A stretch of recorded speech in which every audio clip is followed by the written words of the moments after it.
Hello and welcome. Just a family. This is giving you something to talk about. And I am your host, Melissa Krechler. I'm an identity coach and a spiritual teacher. And today's episode is sponsored by A Phoenix Identity. You can find their contact information in the description of this video. Today's episode, we are going to be talking about emotional health. And of course, as I'm introing this episode, my daughter is full blown every 2 seconds messaging me, why can't I, why can't I, why can't I, why can't I? Because I've told her she can't walk home today. So needless to say, yeah, emotional health is a huge topic, and there's a lot of factors involved in that. So we're going to delve into that. And my guest host today, who's going to help me delve into emotional health, is none other than Nancy Rose. Nancy, would you like to introduce yourself?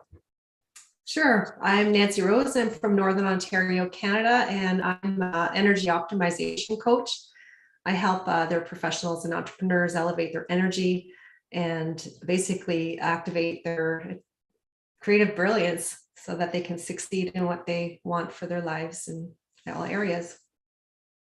Absolutely. And that's super important. So, emotional health. We do episodes on the show about, we've done mindset and mental health, and we'll continue doing those episodes. Physical health is another huge one, but not a lot of people talk about what emotional health actually is. And there are a lot of things, in my opinion, these days that create a lack of emotional health and well-being. And that would be things like the positivity movement and, think positive and be positive. I think you and I had talked about that in the pre-screening interview. That doesn't help. We as a society need to learn how to cope with, manage, and navigate through our emotions and understand what truly causes them. So what is your favorite thing to tell people about emotional health? Or even better, why is it important to you? I think it's one of the most important skills that you can learn to navigate, because it's not taught in school. We weren't really, I'm older than you, but we weren't educated on this, or our parents weren't. And so therefore we're just kind of navigating our life without this big piece of what's necessary to be happy and well and fulfilled and all that other stuff. Not just the fake happiness, like you're saying, like, oh, I'm happy, but what is going on with me, and why am I feeling this way, or why am I behaving this way? Because our behaviors are affected by our emotions without us even knowing it. So I think it's like the most important piece that we need as human beings to realize. And it's not a separate part of us. It's the most important piece of our system. So thank you for letting me be on this show with you to talk about this so important topic. Absolutely. I was just sharing, of course, because, we have to share the episode. Make sure we're getting all of these wonderful people learning about their emotional health. I'd like to give you my scenario on emotional health, and then we'll go back and forth on that, because I'm assuming it'll be somewhat similar. I'm an identity coach, just like you're, a coach as well. And I believe that we have these pillars. I call them the 7 mindset pillars, right? And we have these pillars, and there are 7 most important aspects of every life, right? Our self, our spirituality, our romantic relationships, family, friends, career, and finances, right? Those are the things we stress out about the most. Those are the things that we make decisions about the most. So when we're kids, we start this process of creating beliefs in those pillars, right? So I believe my life needs to look this way. I believe I need to be this way. My spirituality needs to look this way. We create all of this. It needs to be a certain way based on those beliefs, right? What a lot of people don't understand is every situation we make in life is based on those beliefs, right? You can meet, and let's say romance, you meet this amazing person. Let's say they're not the same religion as you, right? But you were taught you have to find somebody who's in the same religion. And you say no. you might have just missed out on something because you believe it has to be a certain way, right? And then I could go into whole, case studies on that, but I'm not going to, because that would take me forever. But we create we create our reality, right? Our reality is based on our beliefs, and our emotions are based on our beliefs. So if you turn around and say, I guess I should use a different analogy, because the 7 mindset pillars are great, but it is all of those beliefs, right? If you believe something, you're going to create a reaction, an action, or an emotion out of that, right? So if you and I are walking down the street and you turn around and you say, Melissa, hello, my bitch, right? I'm just like, whatever. I'm gonna be like, hi, how you doing, right? I'm not gonna care, right? But if the roles were reversed and I did it, and if you didn't like being called that word, right, you'd be like, whoa, right? And your emotions would get riled at that point. Yeah, and right. And so not a lot of people understand that your emotions are completely and utterly based on your belief system, right? That situation I'm emotional about because I believe that it's wrong, or because I believe it needs to be this way, or it should be this way, or that word is offensive, or that word's not offensive. It's like this whole vicious cycle about emotions. Yeah, absolutely. I agree with a lot of that. Well, all of the above, because it's like what I call the top-down approach to our emotions. Yeah, our thoughts do create some emotions, as well as vice versa too. Our emotions can kind of circle back and create our thoughts too. So I have more to say about that, but I would call what you're trying to depict is like in neuroscience is the top-down approach, where it is like your thoughts create your emotions, and you're absolutely right. And the beliefs, right? A thought is just a belief.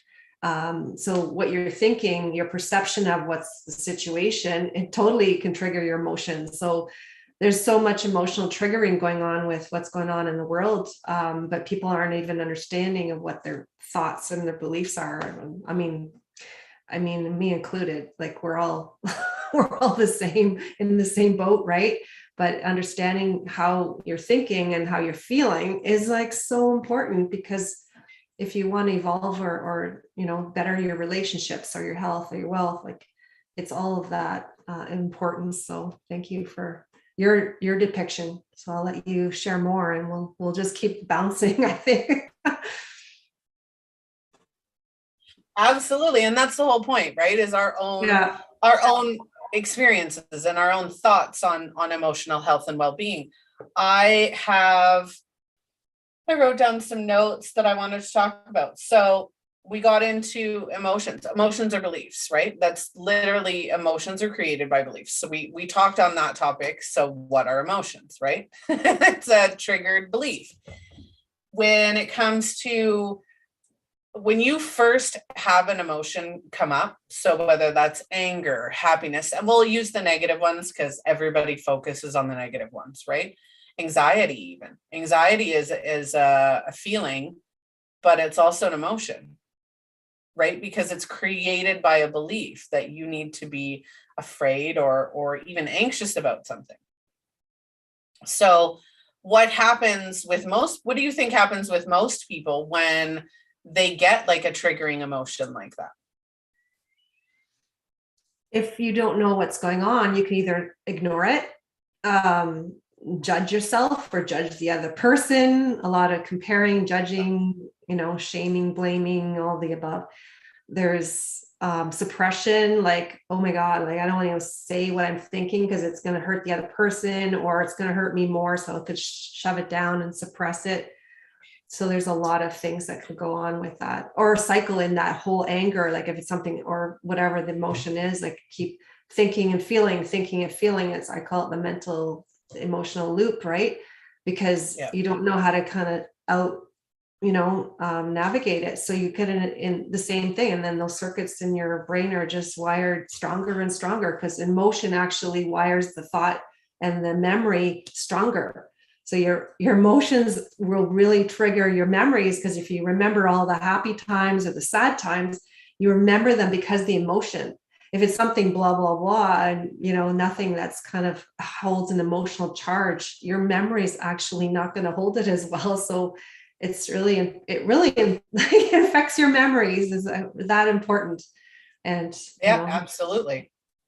yeah. And I hadn't even thought of that. And you are right. One little triggered emotion will trigger an entire lifetime of memories with that emotion. I'm not good enough. Or you know what I mean? It's crazy, your emotional health. And thinking positive, and we're going to segue into the, be positive. The positive movement, I can't stand. And I did an entire episode on the positivity movement in cancel culture, because it is that toxic to society. Mm-hmm. Humanity is, drowning in positivity movement, right? And if you're constantly be positive, think positive, you're not learning or growing.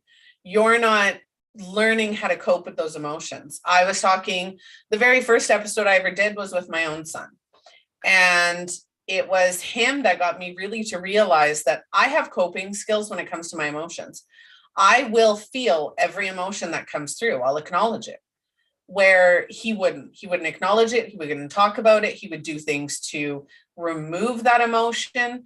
And then all of a sudden it's panic, anxiety, depression, alcohol, or abuse of drugs, alcohol, sex. All of these things are coming in because you're trying to drown out or replace that emotion. And that is so unhealthy. But everybody turns to that. And I think that that's the biggest reason why emotional health, mindset, even your physical body, knowing your physical body, they're so important, but in certain ways. You and I were talking before the episode. I wanted to point out, knowing what your emotions are and being able to acknowledge them, you get to a point where yesterday I was not in a good mood. I'm one of the most positive people you'll ever meet. And I was not happy. I wanted to growl and snap at absolutely everybody who came into my path. And I'm sitting there and I'm going, okay, first off, is anything going on? Is anybody doing anything or saying anything that's triggering something in me? It's not their fault, but is it triggering that something in me that I need to acknowledge? No. Okay. So then I'm like, okay, what time of the month is it? Now, as women, and he's watching, if my husband turns around and says, and if I'm cranky and I'm pissed off and I'm raging at him, he'll be like, is it the time of the month? I'm like, that's not an excuse for your behavior, first of all. But I know the difference, right? I know the difference. And I can turn around and say, you know what? I will agree that I am being irrationally angry. You haven't done anything wrong. And I apologize. I need to control my own emotions. You will and can get to a point where you can control your emotions and say, okay, I'm pissed off. I'm not pissed off at you, but I'm pissed off. I need a few minutes to just chill out, figure out what's going on with me, remove that emotion while processing it, and move forward calmly, right? And he's laughing. He's actually commenting on the video. He's laughing because he's horrible for that. He's like, is it your time of the month? I'm like, no. And that's not an excuse, but it is. We as women have that PMS, right? Emotional health. If we are going through those cycles and don't realize what our cycle looks like, I know that within the 2 days prior, I'm not going to be in a good mood and I'm going to have no filter. And so I have to be more careful with my emotions and my triggers. You can get to a point like that. I agree, when you're aware, right? And you know what's going on in your body physiologically, and hormones affect our emotions big time. You're right. So yep. Knowing how you're feeling and what's going on in your system is so critical. Yeah. I have another thing I wanted to add in, because we were talking about top-down approach, like thoughts making your Yep. feelings and your emotions. From the neuroscience piece that I learned, I've studied also, there's the bottom-up approach too, because we're actually driven by our emotions. So there's this book I read and I studied. It's called what's the name? Archaeology of the Mind. It's a very detailed book, and it's pretty nitty gritty, because it was something that I had to study in my course. But there's 7 emotions. So like bottom up means that your emotions affect your behavior. Like your emotions drive what you're doing in the world, and how you're seeing the world, and what you're going to look for, and what you're going to see. So the bottom up is like below the thoughts. It's not thought. It's actually the emotion first and then the thought. Okay, so you can actually go both ways, top down, like you were saying, but there's bottom up. So there's 7 core emotions that they talk about in that book. Jack Panksepp was kind of the founder of that whole idea that we are emotional beings. So everything we do is actually because we're either seeking something. Seeking is actually a core emotion. Fear, because there's a natural fear, like, okay, we don't want to get, into danger. So our brain is protecting us. So there's some fear that's natural. Anyways, there's 7 of them, and I don't have to go into them all, but those are 2 examples of core emotions that come from the bottom up. And then we change our thoughts based on those bottom up approaches. So, and then we're fixating. So we could still go back in the mental emotional loop by the bottom up or the top down, which is, I just think it's fascinating. That loop is horrifying. So for anybody watching or catching the replay, if you feel as though you're emotionally unstable, or you don't know how to process or control emotions, or you feel like you're needing an outside source, whether, again, that be drugs, alcohol, sex, going out and gambling, even any form of addiction, addictive behavior, or an addiction in itself is a symptom of unhappiness, right? It's a symptom of emotional instability and not being able to cope, not being able to process. When you are emotional, highly emotional, you aren't going to see how to get out of that. You don't see any paths. You just see being stuck right where you are in that emotion. And you don't see, hey, I could do this to get out of this, or, here's multiple different pathways that I can take to get myself out of feeling stuck. You don't get that when you're emotionally charged by it. You're so emotionally charged, you can't see anything else.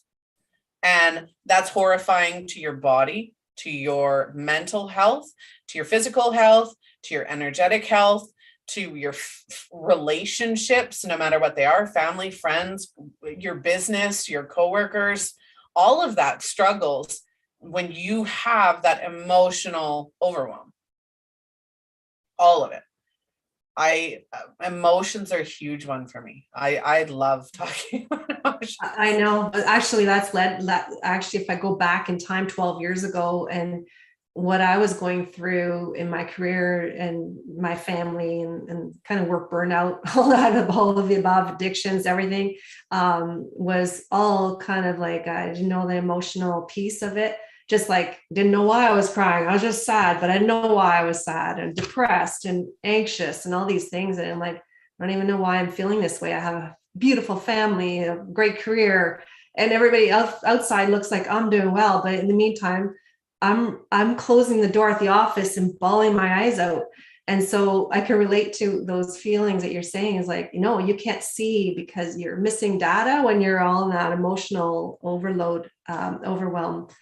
It's hard. And I totally appreciate it. And that's what led me down to, okay, almost like hit rock bottom. Like literally, I call my dark night of the soul. And 12 years ago, and and you come to rock bottom, and then it's like, whoa, snap. And then something wakes you up, and then you go for help, and you start to get the breadcrumbs kind of unraveling what's going on, and the deeper stuff comes through. So there's a Yeah, lot of help out absolutely. there, and there's, I'm sure we're going to talk about strategies to help your viewers and our viewers to be watching and what we can do. Absolutely, for sure. So yeah. It's interesting that you mentioned that. I actually got into coaching because of, and I've mentioned this numerous times on the show, I got into coaching because at that time, my son was struggling. He was cutting, he was self-harming. At that time, I had noticed other young teens who were struggling and exceptionally unhappy and couldn't have a conversation without crying. And at the same time, two of my favorite musicians had committed suicide. Mm-hmm. So for me, that emotional well-being, the mindset behind that emotional well-being triggered me creating a Phoenix identity, because that's what the sponsor of the show is all about, right? It's being able to help people say, okay, I'm not happy. I'm okay to be not unhappy, right? It's okay not to be happy. It's okay to feel down. It's okay to feel sad. It's whether or not you're stuck in that place and for how long. When you truly know how to quiet those emotions. So meditation is a good one. And I always say meditation is whatever you want it to be. It could be driving in your car. It could be coloring in a coloring book. It could be taking a walk outside. Meditation at its core is whatever is going to relax your emotions and your body. That's meditation. It's not to clear your head. It's to clear the emotions. And when you clear your emotions, your body calms, your mind calms, everything calms, so you can go, oh, now I can see. Right? And too many people are missing that. Too many people are missing that. And and don't get me wrong, you mentioned fear earlier. Fear is absolutely overwhelming at times. And when you add that into already being emotionally unstable and emotionally overwhelmed, but at the same time, when you can see all of those different aspects, it's easier to stay in the negative. It's easier to stay in those negative emotions. One, they drain you. You feel like you have no way out. Two, they're comfortable because that's where you've been. And it's fear to try to get out of that.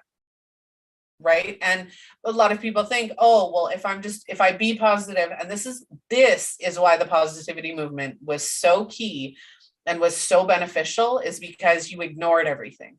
Yeah. It was fast and easy. You didn't have to do any of the work. You didn't have to acknowledge how you felt. You didn't have to acknowledge people. You didn't have to acknowledge situations. You just walked away from everything. You didn't learn anything.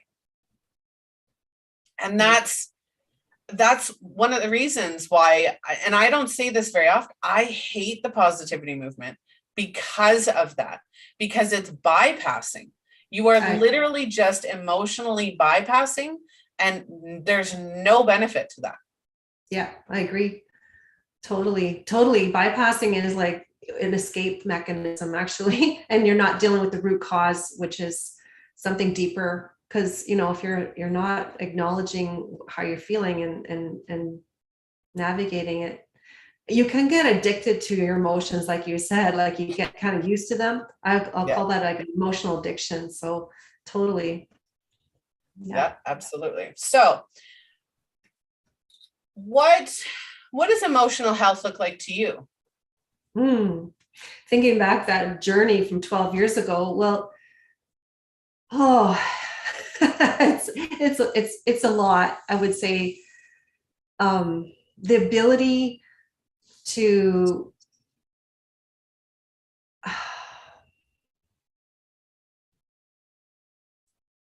give yourself the space that you need to process, like you had said, like there's some strategies that you can, okay, I need to, even if it's just walk out of the room for a minute, let me process this. I don't know what I'm thinking or why I'm feeling like this. So just giving yourself the ability to pause and give space, because we're going to continue evolving and getting triggers and stuff like that as we evolve. It's not ever going away, but it gets less dramatic. From my experience, well, sometimes like there's something really big come on suddenly when you haven't even dealt with it before. So it's like, or you haven't dealt with it properly before, so it comes back again and again. So yeah, I think the drama gets less. Your life gets less dramatic. You feel more calm, more present. You're able to understand the triggers that are kind of coming at you and how to kind of process them internally, and what's the shift in you that you need to do, because you can't change the other person. All you could do is change how your state of reaction, Yes. your reactivity and how you present back, because you're going to either slam it back in their face, or you get, whoa, wait a minute, or the ability to set boundaries. Because if I know myself and my worth and the boundaries about you, how am I able to express myself? So expression, to communicate better with your loved ones and your coworkers and so on in your relationships. Yeah, just it's like whole ton of things. So those are a couple of examples, but you actually start feeling better, and you can start feeling more happy for no reason, because you don't have to have a reason to be happy. And happiness from within, not like the fake happiness, like I'm thinking happy, I'm happy. No, it's actually you're feeling happy because maybe it's the spiritual connection, knowing yourself deeper, evolving your identity, because yeah, that's huge. I appreciate what you do, and I think identity is like who we think we are is huge. So there's a bunch of examples. And that's the thing. Identity encompasses all of that, because it's who am I underneath all of those. And I'm going to promo for a minute, because I always do the mid episode promo, so I might as well get it out of the way. For anybody watching, this is giving you something to talk about live TV or just alive. I am your host, Melissa Krechler. Today's episode, of course, is Nancy Rose. We're talking about emotional health. Our sponsor of today's episode is a Phoenix Identity. And once this episode is posted onto the website, giving you something to talk about, or just alivetv.com, there will be an addition in there on how to cope with your emotions. That's going to be added to this episode, available for you to download, so that you can get some tips and tricks to help with your emotional health. So I'm going to add that in there once we upload the episode to the website. Everybody watching, please like, share, comment, follow. If you would like to be a guest on the show, please reach out to us at justalivetv.com. All right, I'm done promoting that. Okay, so identity is such a huge thing, because our identity is not who we are expressively, it's who we are internally. Our identity is not based on our title, our gender, our roles, our anything that we subscribe to. That's not our identity. My identity is not a heterosexual male married female who is 38 with 4 children, 5 cats, and a husband. Like, that's not my identity. How many other women can subscribe to majority of those titles? That's not our identity. Our identity is based up of our emotions, our beliefs, what we believe about ourselves, how we feel, how we express ourselves, how we show up, what we love, what we don't love. And when there's something unaligned in there, that creates that unhappiness, right? And then the emotional unhealth. And you had mentioned, what did you mention that I wanted to, the reaction. So I always love to talk about reaction versus response. That is a huge, huge thing. When you are in a situation where your emotions are triggered, whether that be negative or positive, doesn't really matter. If you're triggered and you're so excited that you want to give somebody a hug, and you just go and jump and give them a hug, you are reacting. If somebody is making you upset and you are triggered and you want to go and smack them, and you go and smack them, or you talk back, or you even blame them for your emotional state, that is a reaction. Reactions are emotionally based. Responses are logical. They're logical based. That's when you sit down and say, okay, is this person, why am I feeling this way? Does this person or situation intend to trigger me in that way? If not, then what is my reaction or immediate emotion telling me about myself? And how do I work through that, right? The reaction response differentiate. Even just having discussions or being in situations where you sit back and say, okay, I need to get my emotions under control for a minute. What if the person, and like I said, even in a positive situation, what if the person that you're so excited about that you go and hug, what if they are germophobic? What if you trigger an intense anxiety reaction by giving them a hug? What if they are victims of trauma and touch triggers their trauma? You don't know, and you're reacting based on instinct and emotion, not by logic. And that gets into a lot of trouble. That causes even more emotions as it just spirals out of control. Mm-hmm. I love the way you describe the reaction and the response difference. Thank you for that. That really is a new way of expressing it that I haven't heard before, but I got the premise from my understanding too, but I just love the way you expressed it. Thank you. Thank you. I try to reel, right? When you want to connect to people and connect to understanding, it's different perspectives, different ways of looking at things, right? And so in your position, how would you explain it?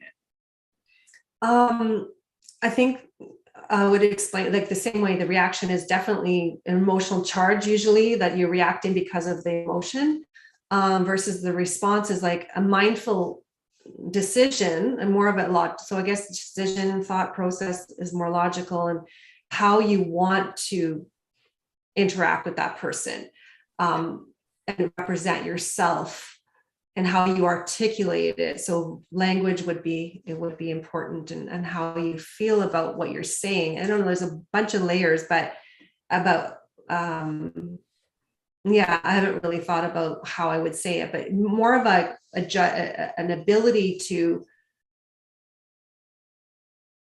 process, and the process can go quicker as you get skilled at these things and Yeah. dealing with what's going on inside you. Sometimes it takes a minute, sometimes it takes 5 minutes, sometimes it takes a day. It doesn't, there's no, like, depending on the intensity and what you're aware of, because a lot of it's unconscious. Some of it's conscious and we can understand, but a lot of it's unconscious and based on our patterns of thought and behaviors from the past and our neural networking that's been ingrained in us over and over and over, that we kind of behave the same way over and over.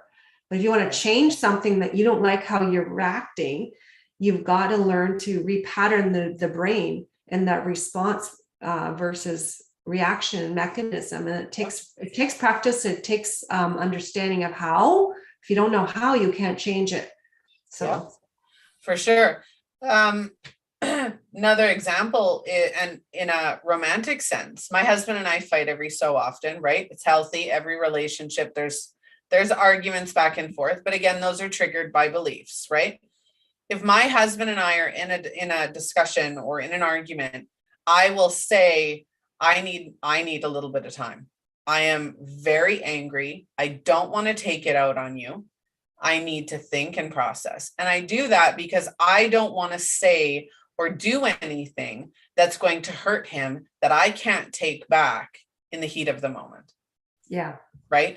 And so he gets frustrated with that. I don't blame him. So does my daughter. If I tell her, okay, you need to go to your room for a little bit, I'm going to go to my room for a little bit, and we're just going to take a break from talking about this because I'm not going to accept your attitude, and you don't deserve my attitude right now. we're bouncing off of each other. Let's take a break, right? And conversations and experiences and just like I said, any situation it will be benefited by having that, okay, I need to just chill myself out and understand where the other person's coming from. Communication is exceptionally changed when you have emotional health, where you can sit and have a conversation with somebody. And if they say how they feel, and this is the biggest one in any conversation, if you tell somebody how you feel, they will immediately interpret that onto themselves. And they will react emotionally on that. You said this and that hurt my feelings. Well, it wasn't my intention to hurt your feelings. What can we do? Right? And emotional health, one of the biggest, and the reason I mention that is because a lot of the time your emotional health and your reaction or immediate emotional response to something is you. It's not the other person. Right? We tend to, or humanity or society tend to turn around and say, you said this and that hurt my feelings. And then it's just this big to-do. Everybody's upset. They say things to hurt you because you've hurt them. And it's just this vicious cycle. And it's all about emotional health. If you actually sat down and said, you know what, that really bothered me. I'm not mad at you because it's not your fault that it bothered me. I'm bothered. I just need a little bit of time to process that. And I wanted to make sure that what you said or what you did wasn't intentionally to hurt me, because I don't know if you know that already. Right? If you come out and say a word like the B word, right? And if that triggers somebody else, but it doesn't trigger you, you're not at fault for them being triggered. Exactly. Because you don't know that would trigger them. Right? Oh, yeah. Instant blame. There are so many people, instant blame. Yeah, I agree totally. You got to take responsible for yourself and how you're communicating. And I think that communication is like the biggest factor when you're trying to navigate these things, right? And really clarify, what you're going through, because it does, definitely makes an impact on how you're going to resolve it or attempt to process your own emotions. Yeah, it's all about yourself for sure. It's not about the other person. They might have influenced the trigger in you, but it's how you're processing things. Yeah. The trigger is internal, right? Internal, So what do you think? Let's get on to how people can create a good emotional health and well-being. What do you think are good tips and tricks for people? What do you think is most important, or stages, or how would you explain good emotional health? I think the first thing that helped me through my experience, where I didn't even know what was going on in my, I had a trauma from many, many years ago when I did CPR on my dad, and I didn't realize that the memory from that emotional event was kind of cascading and affecting the rest of my life, and including addiction tendencies and stuff like that, workaholic and all that. But for me, the first go-to after my dark night of the soul was just, okay, I'm going to start walking. And then from walking, so exercise. Moving the body is like the most important first step if you don't know what you're doing. Whether it's, for me, it was walking and running, and I love that. So whatever the audience is really loves to do, maybe it's dance, maybe it's playing a game or sports, some kind of outlet where you can move your body, because when you change your state, you will shift the emotion. It literally changed my life when I started to learn to run. And that's I would say the first thing that your viewers, and for me also, mindful movement, meditation, huge impact on my life that has helped me process my emotional state and impact the way I start to elevate my emotional health. Because you have a set point, right? I was really sad and depressed back then, and even had the suicidal thing layered on that, which I didn't even realize was running the show, which is kind of linked to that event that it like triggered me so bad that like in a split second, I might not have been here today. So, and all that was like all these layers of stuff that you don't, it's unconscious. So if you don't, first of all, you're really desperate, like seek help, either it's a, professional or like a skilled coach, and all that is like super important. Somebody that's trained in trauma work. If you've got traumas, I think there's some statistics out there. Most of us have some traumatic memories. It doesn't have to be like as drastic as doing CPR on your dad or whatever, but emotions and traumas are definitely something that we think, it changes the way you behave and feel about other people and yourself. Totally. So if you've dealt with, if it's deep stuff, like seek some help first, and then of course physical. Those are my two things, and I'll bounce back to you, but there's more things. But mindfulness, exercise, coach, or your physician or doctor, whatever your go-to is, psychotherapist, whatever, somebody that's skilled in those areas. Do some research. I'm going to add on to that. Do some research. So movement, I love how you incorporated, there's a ton of different ways to move, even just singing, right? Even moving your hands or focusing in a moment, right? I think with movement, it's bringing yourself back into focus. It's taking your focus away from the mind and putting your focus into something else. And that's where the movement comes in. So whether that's, again, coloring, art, singing, dancing, whatever that may look like, you're taking your physical, right now, here and now, and putting it into the here and now, which is absolutely important. Meditation is huge. Please, if you are going to go for meditation, know that meditation, depending on what type of meditation you do, there are things that can happen while you're meditating, such as, I'm a spiritual teacher as well. So meditation is a big one for me. If you are meditating in a more traditional sense, then you can start rocking back and forth. You can feel as though you're astral projecting or having an out-of-body experience. These are all normal reactions. They're not common, but they're normal. You are always in control when you're doing any form of meditation. My meditation is driving in my car. It's anything that's going to relax me emotionally, even if that's taking it out. When it comes to professionals, always utilize whatever professionals you can. I do my work as an identity coach. I do work with people who have severe trauma, but I'm coming at it at a different approach. And they've usually already worked with a counselor or a therapist to do those focal points that they're trained in, where mine is different and mine almost seems a little bit deeper. And my end result is not removing the trauma, or it's changing it, right? Those traumatic experiences are always a lesson in growth. So it's, did this make me stronger? Did it make me smarter? Did I learn how strong I am from this situation? Every one of those situations has a lesson. So do your research on most of us will have a discovery call or have videos out there where we talk about what we do, or free trainings where you can get to know that person and make an informed decision before you start working with them. Because there are, and I hate to say it, there are a lot of coaches out there who really don't know what they're doing when it comes to your mental and emotional health, and can do more damage than good. Yeah.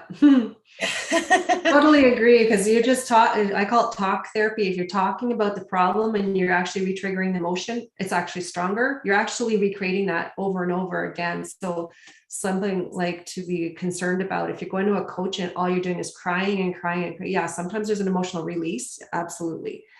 That's not what I'm talking about, but it's where you're rehashing it over and over. You should be able to get a resolution in a few appointments and actually get the lessons and the learnings.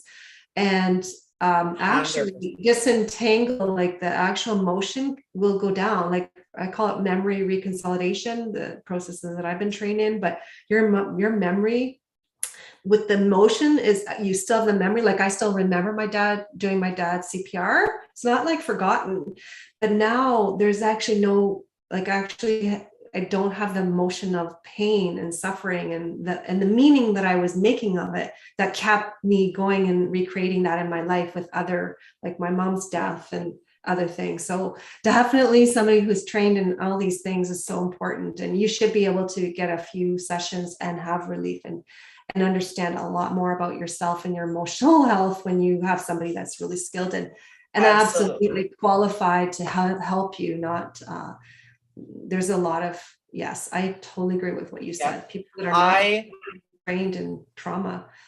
I have, for me personally, like I have 1 year-long program, and like I have one coaching package that's a year long. It is my biggest deep dive. It is start to finish. We're delving into everything and anything, right?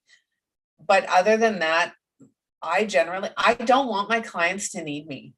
Exactly. Right? I think that's a great coach is somebody that's like helping them, and then they're, come back if there's guidance. But I love that. I like, that's totally, you want to give them here autonomy, right? And self-help tools. I can hear what you're saying is like you're teaching them skills that they can get help with, and knowing how to coach themselves, right? Because it's really we all need these skills. They're life skills, they're transformational skills.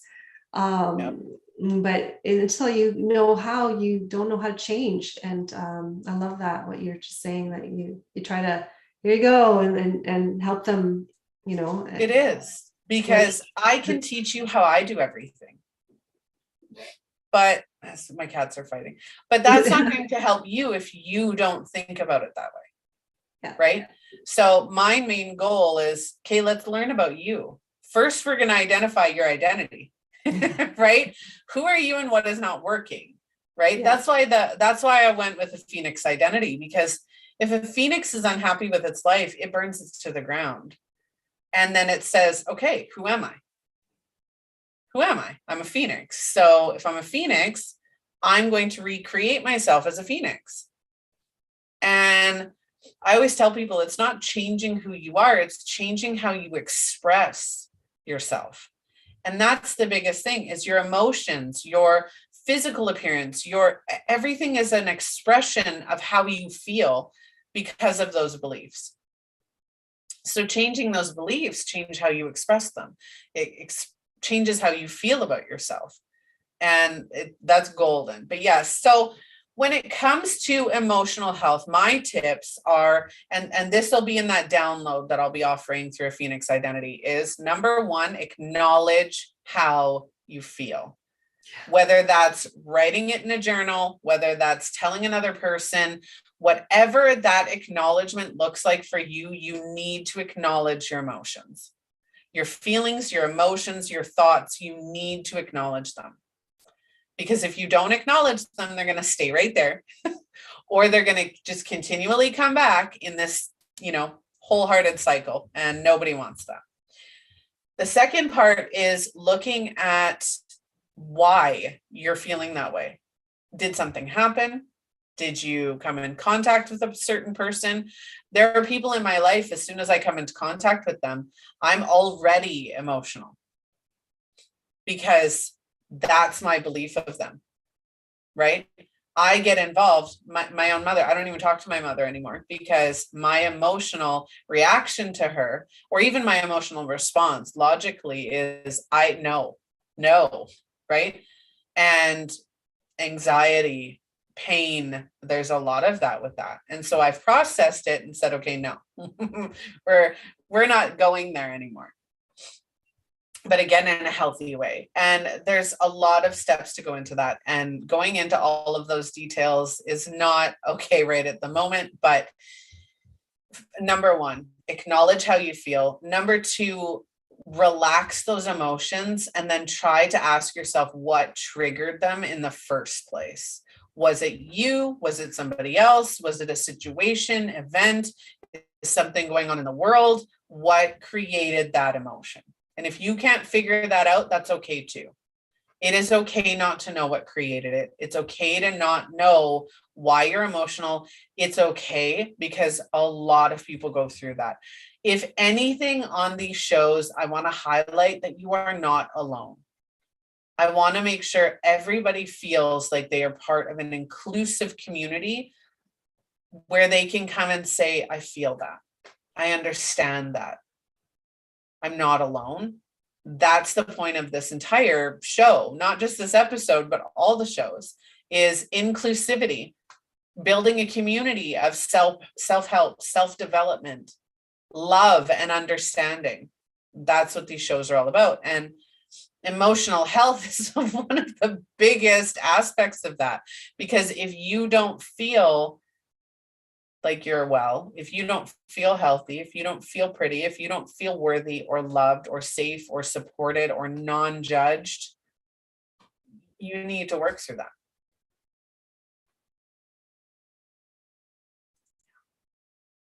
It's crazy. Yeah, I'll add one thing. I would say the changing their state, because state management is so important to your overall health. And I love that you said acknowledge yourself first. That's absolutely first step. We can get in these patterns, but definitely your state is how your physiology, just even how you stand, your posture, it affects your emotions. So if I'm slumped over and it can actually make me less empowered.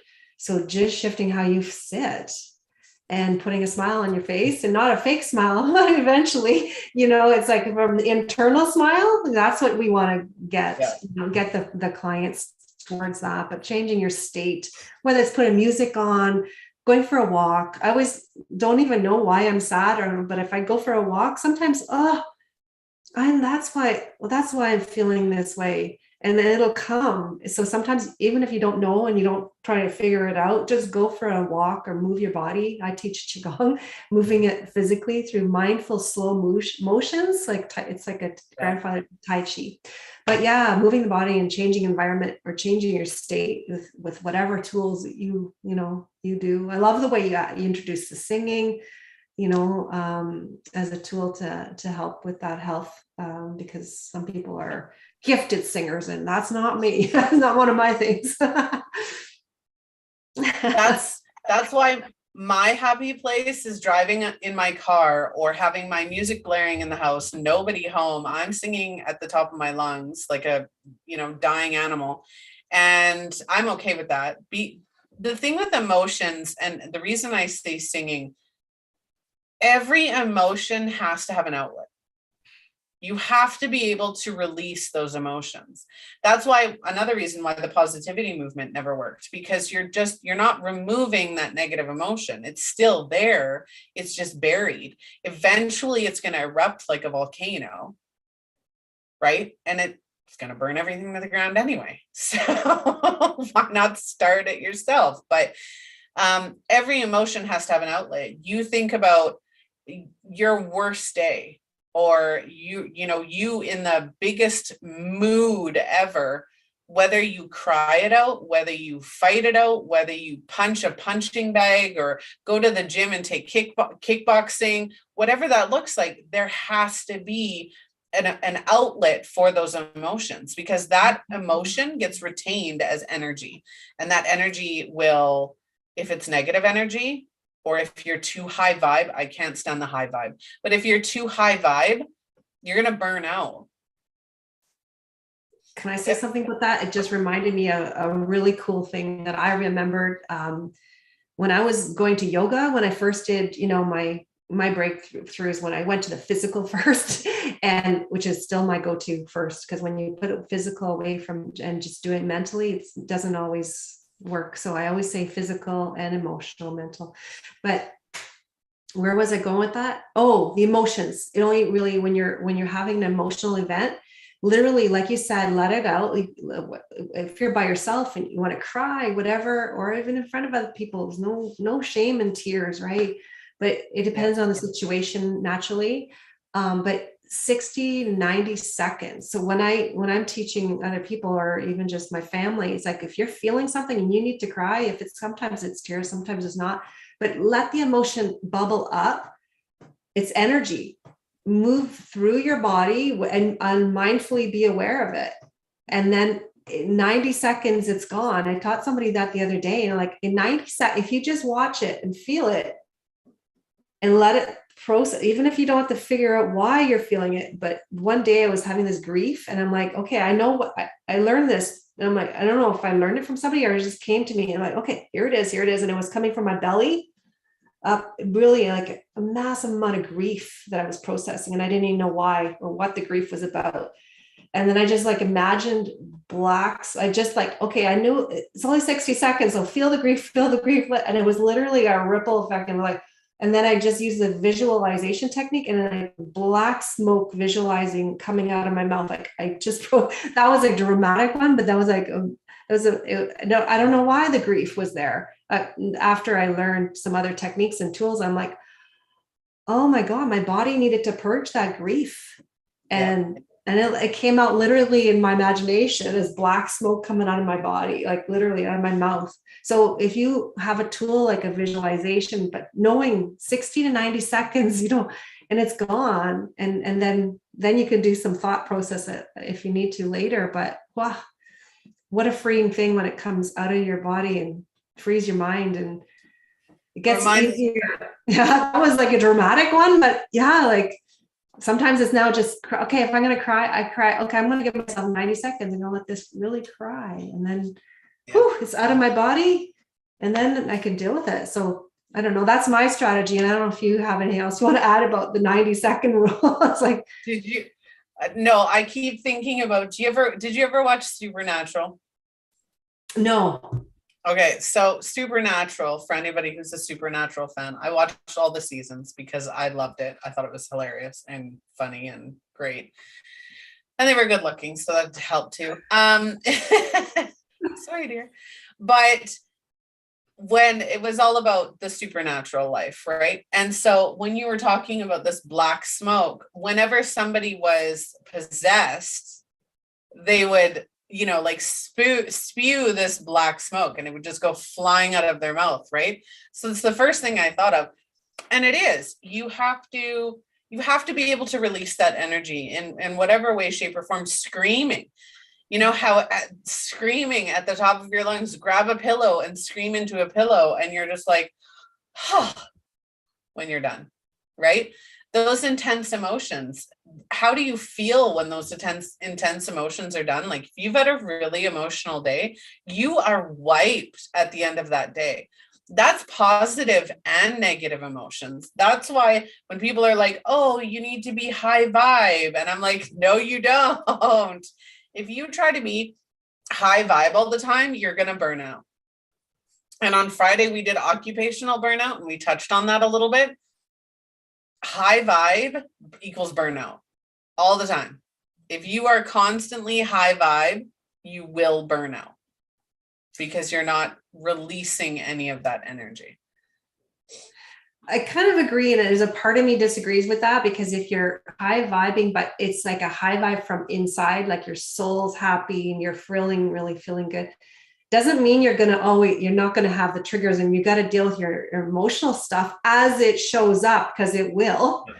But more and more days can be high vibe for you. The more the tools that you have in your toolbox that you practice, right? It takes practice.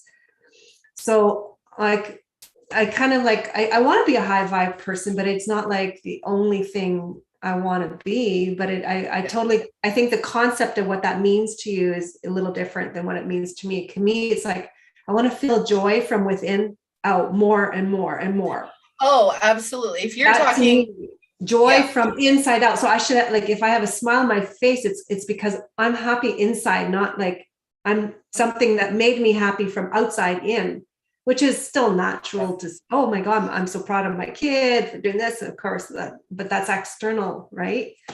Reframing. And I don't know if that makes sense to you. As a part of me, like, I want to be high vibe, but I get what you're saying. It's not a fake vibe.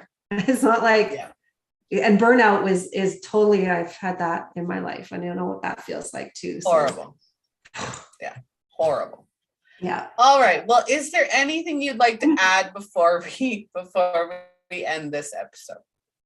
I think that was a fabulous conversation. I think it was it kind of, sparked back and forth conversation. I think it was very valuable. And I hope our listeners are getting some nuggets of wisdom through our experiences and tools that you're going to continue to share with them. So thank you for having me on the show.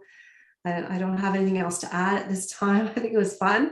It was great. But I remember those, and I still get emotionally overwhelmed, but I have better processes in place now that I understand better and clearing.